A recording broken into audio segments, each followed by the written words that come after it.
Between 1500 and 1800, scurvy killed more sailors than storms, shipwrecks, and combat combined. Over 2 million men rotting from the inside out on the open sea. Their gums turned black, their teeth fell out, their old wounds reopened, and nobody knew why.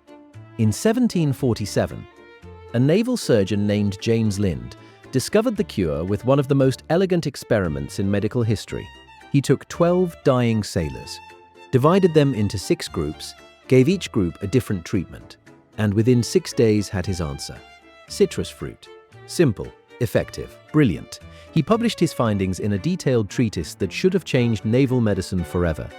And then he spent the next 25 years doubting himself so thoroughly that he talked himself out of his own discovery. While he questioned his results, rewrote his conclusions, and buried his breakthrough in footnotes, tens of thousands of sailors continued to die from a disease he had already cured. Welcome to my laboratory, my curious test subjects. This is the story of the scientist who doubted his own cure. So what did Lind do with all these competing theories? He was serving as a naval surgeon aboard the HMS Salisbury in 1747 when scurvy tore through the crew. Men were dying, their bodies were failing, and the medical establishment had 6 different explanations, each one claiming to be the cure. Lind had no strong opinion about any of them, so he decided to test them all. Think of an 18th century warship as a floating laboratory. You have a captive population, controlled conditions, and plenty of sick subjects. In experimental terms, that means Lind could run one of the first controlled clinical trials in history. He selected 12 sailors with scurvy, all at roughly the same stage of illness. He moved them into the sickbay. He fed them all the same baseline diet: gruel for breakfast, mutton broth for lunch, barley for supper. Then he divided them into 6 pairs and gave each pair a different supplement. Pair 1 got cider. Pair 2 got 25 drops of sulfuric acid, 3 times a day. Completely ethical by 1747 standards, which is saying very little. Pair 3 got vinegar. Pair 4 got seawater. Pair 5 got a bizarre paste made of garlic, mustard seed, dried radish root, and gum myrrh mixed with barley water. And pair 6 got 2 oranges and 1 lemon every day for 6 days. Now, to be clear, my curious test subjects, nobody signed a consent form. Nobody knew they were part of an experiment. In experimental terms, that means modern ethics boards would have shut this down immediately. But the results were undeniable. After 6 days, the 2 sailors eating citrus fruit were completely cured. They were healthy enough to help care for the other 10 men who were still sick.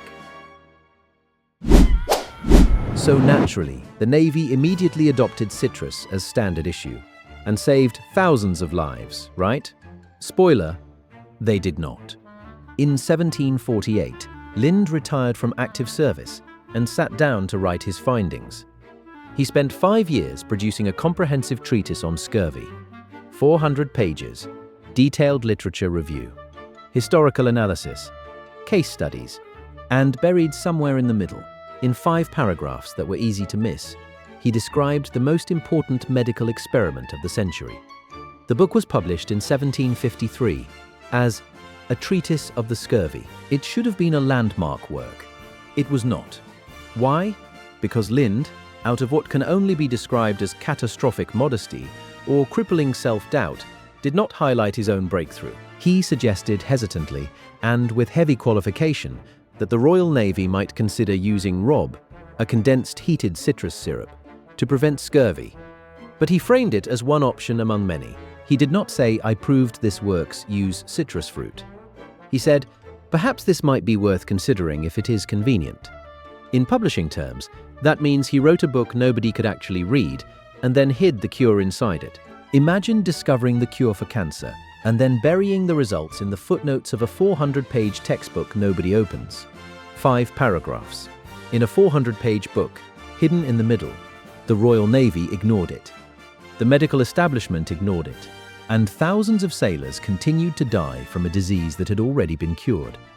Lind had run a perfect experiment, obtained clear results, and published his findings, and absolutely nothing happened, because he could not bring himself to believe he was right. Now, you would think that running a hospital full of scurvy patients would strengthen his conviction, right? In 1758, Lind was appointed chief physician at the Royal Naval Hospital at Haslar, one of the largest naval medical facilities in Britain. He was responsible for treating thousands of scurvy patients. He had direct access to the disease. He could have proven his cure worked over and over again. Instead, he started to doubt himself. By 1772, when Lind published the third edition of his treatise, he had reviewed his own work, reconsidered his conclusions, and convinced himself that he had been wrong. He decided scurvy was caused by blocked perspiration and internal putrefaction. He recommended that sailors drink lemon juice mixed with wine and sugar, which created a pleasant effervescent beverage that was great for digestion, but completely missed the point. In medical terms, that means he talked himself out of his own discovery. He continued to use lemons occasionally at Haslar, sometimes with success, but he no longer believed citrus was the cure. He thought it was just one treatment among many. Let me give you the timeline, my curious test subjects, so we are all clear on the tragedy here. 1747, Lind discovers the cure. 1750, Lind buries the cure in an unreadable book. 1772, Lind forgets the cure. The Royal Navy did not officially adopt lemon juice as standard issue until 1795, 48 years after Lind proved it worked. It is like inventing the smartphone and then spending the rest of your life insisting people should use carrier pigeons. Decades of preventable deaths, all because one brilliant scientist could not trust his own results. And yes, sailors kept dying the entire time. And that, my curious test subjects, is how one man performed one of the first controlled clinical trials in history, discovered the cure for a disease killing millions, published his findings, then spent the rest of his career doubting himself so thoroughly that the cure was delayed for decades. All it took was one brilliant experiment and a catastrophic lack of confidence. James Lind had everything he needed. He had the method, he had the data, he had the results. He even had the publication. What he did not have was the conviction to stand behind his own work. And so the cure sat there, buried in footnotes and drowned in self-doubt, while scurvy continued to kill sailors by the thousands. Science is not just about discovering the truth, it is about having the courage to believe you found it. Lind discovered it. He just never believed it. If you enjoyed watching a man defeat scurvy and then himself hit subscribe, I have more stories like this. Until next time, my curious test subjects, remember, sometimes the hardest person to convince is yourself.